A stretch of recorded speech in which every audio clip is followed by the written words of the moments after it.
We're going to take a little break from PowerPoint and just sort of have a bit of a conversation and shake it up a little bit. And building on Roger's comment about the NFL, one thing I wanted to the thing that I think about a lot is helping low-income families. And a lot of the time when we think about a poor kid, a poor family, we all root for them to break the odds, to be the exception. And I'd love for you, as you listen to me a little bit this morning, to think about, what if you didn't have to be the exception? If the American dream could go back and really be there for everybody, you work hard, you play by the rules, and you're able to make it, and your kids are able to make it. I've been privileged to work on, I'm going to talk a little bit just sort of about investing in women to build strong families, communities, and countries. I'll talk a little bit about some of the international lessons, what the outlook looks like here at home, take a deeper dive on what's happening to our kids and the role that women can play, and then leave you with a couple stories of where people are just making magical things happen in their communities. But first, I'm just going to share a little bit from me why this is really a passion. I'm very privileged that I've worked in foundations and policy circles and currently at the Aspen Institute to sort of, my day job is to wake up each day and work on this. But for me, it became very clear that my role when I became a mother was when this was something that I couldn't sort of change my way. When I had my first child, my daughter Elliot, I was lucky. I had a great husband, he had a great job. I was starting to work at a local foundation, the Washington Area Women's Foundation at that time was pretty small and starting. But I could take a risk to say, I'm going to go there and really look at the lives of women and girls in the Washington, D.C. area, our nation's capital, where you have some of the highest educational rates and by far some of the largest rates of poverty. When I started, I had a wonderful woman who helped care for my child, Afua, and our lives were intertwined. Afua was, she was a new mother with her son Joshua was born about 1 week before my daughter Elliot. And every day she would come to my house, I would go to work, I would come back, hopefully on time. She'd go pick up Joshua from his childcare, and we'd sort of continue on with this. My husband and I were really keen about how do we make sure she had a good salary, that we could help make sure she was caring for her kids while she was caring for our kids. And even one of the things that was very hard when she went and bought a car and saved up, we all need to get to and fro.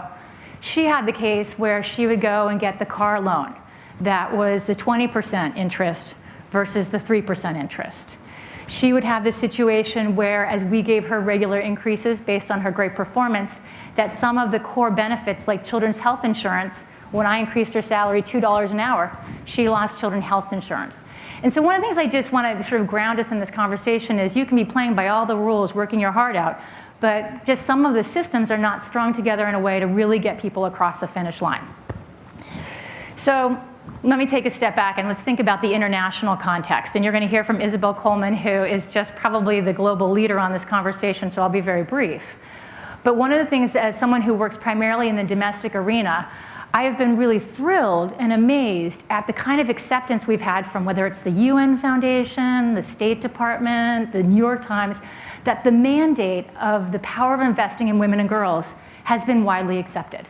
If you want to improve education, economics, the social environment, invest in women, and you usually see positive returns.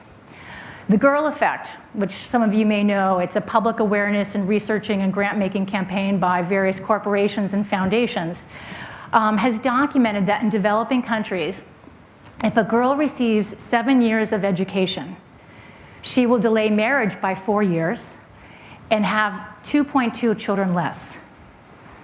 In developing countries, when we look at the earnings of women and girls, 90% of their earnings are redirected back to their family compared to 30 or 40% of men. Now, this is something everybody's very comfortable with internationally, but we haven't quite seen this translation back in the United States. And I want to talk a little bit about that because it's a big question and a great opportunity for us all. Here in the United States, and I think probably there's lots of the breakthrough women and men here, in terms of there's been great gains for American women in education. At the high school level, the college level, the graduate school level. We've seen it all women, women of color, great progress. Recently, women actually have been outpacing men. My son pays close attention to this, his 8-year-old son, 10-year-old daughter. He will not be outpaced. We've also seen a lot of women's drive around women's entrepreneurship. Women are also breaking through in the corporate and business world, both in small businesses and large businesses. This year, I don't know if anybody in this room had the chance to go to the World Economic Forum, but the Deloitte company for the first time presented at Davos a dividend report, which actually was able to track some of the corporations that had a larger percentage of women on their corporate board, and some of the ones that had the fewest representation of women's leadership on their board, and the correlation to return on investment and returns of dollars. Again, less than 3%. It's not changing the world, but I imagine anybody out there running a corporation will take a 1% to 3% return, if possible. I would. Now, some of the bad news here that we're still struggling with here in the United States is, despite all of these gains, women are still earning on average 75 cents to the men's dollar. That means if my husband goes to work, I have to work an extra day to catch up to him. When we think about the other opportunities where women are also the primary caretaker for families, this can also be a wonderful joy and blessing, as well as sort of be double duty for women caring in the home, in the community, and also in the career workforce. Now, I'm so excited when Randall called me and asked me to be part of this, because sort of women in the economy, women in leadership, whether you're talking about it, the global arena or here in the United States, there's a huge moment of opportunity. People are talking about it differently. It's coming from a place of opportunity. Men are talking about it, women are talking about it, whether it's this conference, the TED conference, they had their first conference on women. I've recently moved to the Aspen Institute, as I mentioned before, and people are thinking about women different, and women as part of a solution. And so this is where I want to take us to a deeper dive for us who, here in the United States, we have about 30 million kids living in poverty. 30 million. That's almost 1 in 4. And when we think about just equity and balance in the world, we're losing a huge chunk of the potential that we're going to need to be competitive in the economy, and also competitive in our hearts and in our souls. And so one of the things that we've really been thinking about, and I've been thinking a lot about with my colleagues at the Aspen Institute, is if we have 30 million kids in poverty, the majority of these kids are growing up in a single-parent family. Overwhelmingly, these families are led by women. 62% of families living in poverty are led by single mothers. So, okay, my job is to think about kids and how we help building the next generation. So I think we have an opportunity to think about the women and the lessons we've had in the global arena. Let's think about some targeted investments in the women that are the backbone of these families. So one of the things that it's been exciting is, how do we bring people together across sectors? So one of a new pop-up opportunity that's happening is, I've had the pleasure of working with the Gates Foundation, which thinks a lot about post-secondary education, the Kellogg Foundation, which thinks a lot about early education in young kids, and then a group of women philanthropists that think a lot about the power and potential of women. This group has come together to pool about $10 million in seed money to look for creating a platform for new leaders and new models around education, economics, and engagement. And how do we have an interdisciplinary approach to that that puts the family and women as a solution, not a problem, at the forefront, and thinking about parents and kids moving together. 2 generations, 1 future. So what does that mean? So in the field of education, how are we thinking about post-secondary education at the same time we're thinking about early education, which we've all seen sort of throughout the research that success by 3rd grade is one of the most important indicators and touch points to look at a person's success. And how some governors, even they say that that's when they start tracking when someone goes to prison versus going on to college. But for me, I've had a chance to work with, I don't know if anybody here is from Oklahoma, Tulsa, Oklahoma. But there is a pioneering man, George Kaiser there, who has been very successful in his corporate life through oil, and he has rededicated his life to lifting families in Tulsa out of poverty. He has created these early education centers that not only provide quality education for young kids, they now provide, when parents come to drop their kids off, wraparound supports, financial education, how to make sure you don't get into the wrong home, but you're also building your skills. job referrals, career prep. So at the same time, where if you're a struggling family, if you're me just trying to get through the day, and you just, how can you make the system more efficient and go to where people are? He's one of the, it's a model that we're hopefully will be lifting up from the ground in terms of incredible change happening. So this opportunity around partnerships, philanthropy coming together, partnering with the public sector, partnering with business, there are incredible things happening on the ground. I came to beautiful Naples from Washington, D.C. A lot of the conversation in Washington is very polarized. You have the conservative conversation, deficit, deficit, deficit, no money, no resources, and a few other things. You have some of the liberal folks that are, you can't cut this, you can't cut that, we need more spending here. Obviously, I'm making a sweeping generalization, and I'm someone who both likes to balance my checkbook and I like to spend a little. But I think part of this is we have to realize that it's not about just spending more money. We have to be incredibly more efficient and effective with the resources we have, target them towards outcomes and results, and make sure they're coming to places where families and real communities need them. And I'd just like to share one story with you where we've seen magical things happen. I don't know if anybody has anybody seen the movie The Blind Side? Great. And if you haven't seen that, maybe you've been in a public housing project or not. But I've had the pleasure while I was at the Kellogg Foundation to work with a group in Memphis that was actually working with the housing project that was in The Blind Side. So if you sort of take back to the visual of that movie and what was happening to the young man who managed to break the odds, but his family that was stuck in a cycle of poverty and despair and lack of expectations. There's a small foundation there called the Women's Foundation for Greater Memphis.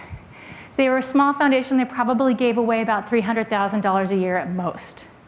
They were approached by the Memphis Housing Authority saying, this housing, public housing, has hundreds of families. 95% of them are led by women. It's going down the tubes. No one is willing to take on this project. It is just going to go by the wayside. And they had a heart-to-heart conversation with their board. To take it on, they would have to raise about $10 million. They would have to make a 5-year commitment. This was bigger than anything they ever had done. But they came together as a board and a staff, and the board chair was a woman who led the largest independent bank in Memphis. And they said, we have no idea how we're going to get this done, but we cannot walk away from our community. And they went through a process where they talked, they engaged the Chamber of Commerce, the financial district, the housing authority, the folks up in Washington, but most importantly, they went and engaged the mothers and the kids in that community to talk to them about what were their wishes, what were their desires, and how could they be part of the solution. And as a result, pulling all this together, coming together across sectors, they looked at how could they bring quality early care and education into the project. How could they get mothers out into jobs? How could they make sure a bus came to the public housing project so they could get to work? Fast forward, this has been a transformative model where they were able to raise resources from philanthropy, from the community, from churches, but to change the attitude and the perception in Memphis that it was possible for even some of the most at-risk families to be moving towards employment and for kids to be moving towards reading by success by 3rd grade, and to also bring different relationships with Memphis that brought folks together. One other quick example I'll share with you. That's a very community-driven example. I also think we have an incredible opportunity to think about how do we engage not just the private sector as a partner, but to think about market-based solutions. There are 2 women I've had the privilege to work with who have created a company called Revolution Foods. Don't know if anybody's ever heard of that. They started in San Francisco. And they were very concerned about the quality of food in their public schools. And so they started creating this packaged organic food that they got into the San Francisco school system. Now, I've worked in national philanthropy, we look for good projects, we always have the joke, well, San Francisco, you can kind of get anything done in San Francisco. But what these women did was they tightened their model. They went out to they're a private company, but they worked with foundations and other investors who had a mission perspective as well as a bottom line perspective to tighten up their model. They are now working in New Orleans, in Washington, D.C. to bring a different way to feed children and bring organic food and higher expectations for how kids are raised and how they're valued and bringing food in. So I just sort of share the different examples of women working in their community through a community foundation, coming together across sector lines, women choosing to run a company differently and think about double bottom line and double investing. So for many of you who I think, whether it's in your corporate life, your philanthropic life, or just in the community, the chance to touch lives is very powerful, and to push out beyond sort of the set of expectations, which can be quite limited. Because with 30 million kids growing up sort of in poverty with decreased expectations, not a quality education, our fates are all connected. We can't afford to lose them. And while we look at, again, my focus is looking at single parent families, because if you can look at some of the most fragile families out there and make the systems work and families do their work, get back to sort of the old-fashioned American dream and the American promise that you do your part and we do the rest, how can we all come together and be stronger as a country? So I will leave you with this one little quote that I would never say it if I was in the land of Michigan, but for some of your snowbirds that are down here, you might get a kick out of it. When you think about potentially investing in women, remember, women are like snowflakes. Individually, they melt. Collectively, they stop traffic. Thank you so much for your time.